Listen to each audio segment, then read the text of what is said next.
안녕하세요. 한국해양수산개발원 최수빈입니다. 2024년 기본연구로 수행했던 특별관리역 관리제도 재편 방안 연구의 주요 연구 성과에 대해 말씀드리겠습니다. 목차는 다음과 같습니다. 연구 배경입니다. 1980년 남해안에 흔히들 말씀하시길 바닷빛이 콜라색이라고 하실 정도의 대규모 적조가 발생하면서 육상기인 오염원 관리를 위한 적조 특별대책지역 지정이 이루어졌습니다. 그리고 이어서 1982년 해양오염 방지법에 근거해서 진해만, 부산연안, 울산연안, 광양만 등 4개 해역을 연안오염 특별관리 해역으로 지정하였습니다. 이 연안오염 특별관리 해역의 주요 내용은 육상으로부터 내려오는 오염물질의 총량을 규제할 수 있다는 것입니다. 이어 2000년 해양오염 방지법 시행령 개정을 통해서 시화호 인천연안을 추가한 특별관리역 5개소를 재지정하여 해역별 관리 계획을 수립하였습니다. 그리고 2005년 마산만을 시작으로 연안오염 총량 관리제를 시행하여 현재 시와 마산, 부산, 울산 특별관리 해역의 해역 환경을 전반적으로 개선하였습니다. 이에 저희 연구에서는 이처럼 장기간 지속되어 온 제도인 특별관리해역 관리제도의 성과와 한계를 분석하고 현재의 해역 환경 상태와 사회경제적 관리 여건 변화를 반영하여 특별관리해역 관리 정책의 주요 체계와 전략을 구조화하고 각 분야의 발전 방향을 제시하였습니다. 저희 연구보고서 목차입니다. 오늘 발표에서는 연구를 통해서 마련한 11개 추진 과제를 중심으로 내용을 말씀드리겠습니다. 연구를 통해 특별관리역 관리제도 재편을 위한 추진 전략은 지정정책 구체화, 관리정책 다각화, 거버넌스 강화 3개로 도출하였습니다. 전략별로 각각 3, 4개의 추진 과제를 포함하고 있습니다. 다음 슬라이드부터 추진 과제의 도출 배경과 개선 방안을 말씀드리겠습니다. 첫 번째 전략인 지정정책 구체화는 특별관리역 지정해제 기준 마련, 연안오염 총량관리 도입해제 기준 마련, 그리고 해양환경 기준 개선, 전문기관 운영 등 4개의 추진 과제로 이루어져 있습니다. 첫 번째 추진 과제인 특별관리역 지정해제 기준 마련부터 살펴보겠습니다. 해양환경관리법 제15조 제1항 제2호에 따르면 특별관리해역은 해양환경 기준의 유지가 곤란한 해역 또는 해양환경 및 생태계의 보전에 현저한 장애가 있거나 장애가 발생할 우려가 있는 해역으로 해양오염에 직접 영향을 미치는 육지를 포함합니다. 이 해양환경의 유지가 곤란하다고 판단할 수 있는 경우에 대한 진단의 근거, 절차, 방법이 미비하므로 이 판단 기준을 마련할 필요가 있습니다. 그리고 해양오염에 직접 영향을 미치는 육지를 포함한다고 되어 있는데 이를 현행화할 필요가 있습니다. 현재는 2000년 특별관리해역 지정 당시에 시가화 지구를 기준으로 관리 유역을 설정하였는데 시간이 많이 흐르면서 특별관리해역에 해양오염에 직접 영향을 끼칠 수 있는 시가화 지구 범위가 대부분 넓어졌기 때문에 이를 확인하여 특별관리해역 범위를 재지정할 필요가 있습니다. 이어 해양환경관리법 제15조의 제2항에 따르면 해양환경 기준을 초과하게 되어 국민의 건강이나 생물의 생육에 심각한 피해를 가져올 우려가 있다고 인정되는 경우에 특별관리해역에서의 행위 제한 조치를 취할 수 있는데 이 초과에 대한 진단의 근거, 방법, 절차의 구체화가 필요합니다. 해양환경 기준으로 생태 기반 해수 수질 기준인 WQI가 전국 31개 연안별로 고시되어 있으므로 이를 활용해서 이 기준을 3년 연속 초과하는 경우에는 총량 규제 실시 해역으로 지정한다든지 해저트 해적물 관리 기준을 3년 이상 초과하는 경우 총량 규제를 실시한다든지 하는 등의 기준을 마련해야 합니다. 그리고 해양환경보전법 제13조 제1항에 따르면 해양환경 및 해양생태계의 보전에 위한 시책에 필요한 해양환경 기준을 해역별, 용도별로 설정 고시하도록 되어 있습니다. 현재 해양환경 기준은 해수수질과 해저트 해적물 2가지 매체별로 고시되어 있는데 해수수질에 대해서는 4가지 용도로 나뉘어 있고 이 중 WQI만 31개 해역별 기준이 고시되어 있습니다. 비어있는 해역별, 용도별, 기준값을 모두 설정 고시하거나 아니면 해당 자구를 삭제하는 것을 고려해 볼 수 있습니다.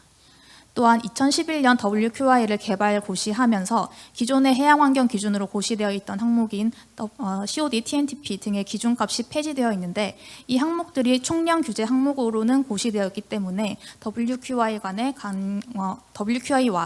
관계 해석을 통한 연계 활용을 도모하거나 총량 규제 항목의 해양환경 기준 설정 재고시가 필요합니다.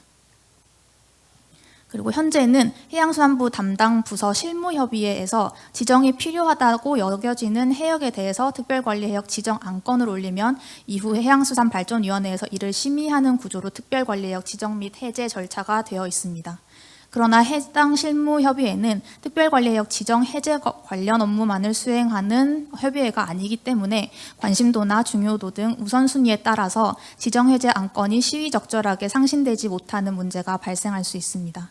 그러므로 이상적으로는 특별관리해역 및 연안오염 총량 관리를 위한 별도의 위원회를 설치하고 주요 정책 결정 과정에서 이 위원회의 심의를 거치도록 하는 방안을 고려해 볼 수 있습니다. 그러나 행정적, 재정적 부담으로 인해서 현실적으로 새로운 위원회 설치가 어렵다면 대안으로 기존의 해양수산발전위원회 내에 특별관리해역 및 연안오염 총량 관리를 위한 분과위원회를 구성 운영하는 방안도 있습니다.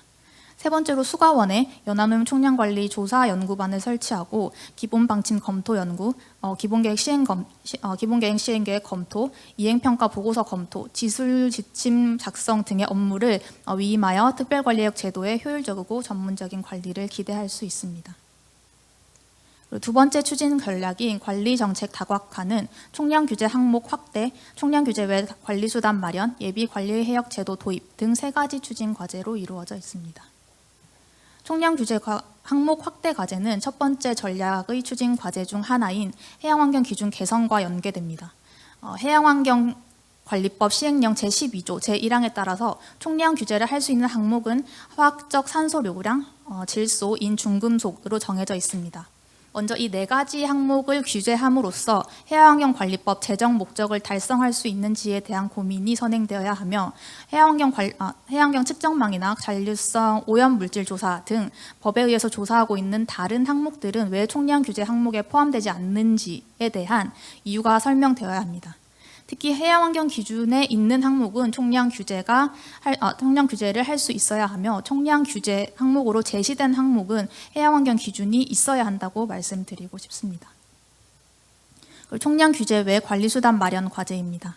해양환경관리법 제15조의 2, 제2항에 따라서 특별관리해역의 해양환경 상태가 해양환경 기준을 초과하게 될 경우 취할 수 있는 조치는 시설의 설치 또는 변경의 제한과 사업장에서 배출되는 오염물질의 총량 규제 두 가지입니다. 두 가지 모두 시설, 사업장 등 저오염원 관리 성격을 보입니다. 여기에 더해서 특별관리해역 해역별 관리계획의 수립 시행 또한 특별관리해역의 관리수단 중 하나로 볼 수 있습니다. 현재 시행되고 있는 관리수단 외에 저오염원 관리를 위해서는 배출해용 기준, 배출 허가제, 방류수 수질 기준, 벌금 및 처벌 등의 도입을 고려할 수 있습니다. 이어 하수 처리정이나 해양시설 등과 같은 저오염원 관리 외에 비저오염원 관리 또한 필요합니다.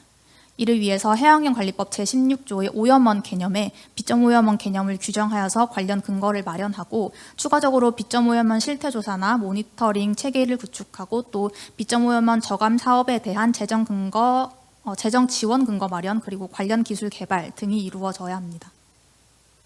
그리고 관리정책 다각화의 마지막 추진 과제인 예비관리해역 제도 도입입니다. 현재는 이미 오염이 심각한 해역이나 현안이 발생한 해역을 특별관리해역으로 지정해서 관리하고 있는데 이러한 방식은 예방적 차원의 해양환경관리에는 한계가 있습니다. 그래서 저희 연구에서는 오염이 심각해지기 전 단계에서부터 체계적인 모니터링과 관리를 할 수 있도록 예비관리해역 제도 도입을 제안했습니다. 해양환경 측정망 조사 결과를 활용하여 수질 오염도 증가 추세, 수질 기준 초과 정도 등을 예비관리해역의 지정 기준으로 활용하고 예비관리해역으로 지정된 해역에 대해서는 정기적 수질 모니터링과 오염원 조사를 실시하고 사정 예방적 환경관리 대책을 수립 시행하는 등의 관리 수단을 적용할 수 있습니다. 세 번째 추진 전략인 거버넌스 강화는 정부 부처 협업체계 마련, 지자체 이행력 제고, 정보 공개체계 구축, 시민 참여 방안 마련 등으로 이루어져 있습니다. 여기 있는 간략히 설명드리고 마무리하겠습니다. 정부 부처 협업체계 마련은 해양보전, 항만관리 등의 해양수산부 내 관련 정책과 특별관리와 관리제도 간의 업무 연계를 해야 한다는 내용이고 또 환경부, 산업통상자원부 등 타 부처와의 정책 연계를 해야 한다는 말씀을 드리고 싶습니다. 그리고 지자체 이행력 제고입니다. 특별관리형 연화노용 총량관리 기본 방침에 따라서 연화노용 총량관리 시행계획을 수립하고 이행하는 주체인 시행청은 시도지사 및 시장군수구청장을 말하는데, 연화노총이 해수부에서 직접 용역을 발주해서 용역 수행기관이 위탁해서 운영하는 형태로 제도가 시행되다 보니까 시행청이 적극적으로 참여하기 어려운 면이 있습니다. 그래서 수질 오염 총량 관리제와의 비교를 통해서 필요한 조직, 예산, 인력 등을 추산해보고 나아가 기금을 마련할 필요가 있습니다. 그리고 거버넌스 강화 세 번째 추진 과제는 정보 공개 체계 구축입니다. 특별관리 해역 제도를 도입 시행하면서 발생하는 자료와 문건들을 효율적으로 관리하고 국민들이 쉽게 접근할 수 있는 정보 공개 체계 마련이 필요한데, 기존의 해양환경 정보 포털 메이스 사이트를 활용하는 방안과 특별관리 해역 제도 자체 정보만을 구축하는 방안을 고려할 수 있습니다. 그리고 거버넌스 강화 마지막 추진 과제인 시민 참여 방안 마련입니다.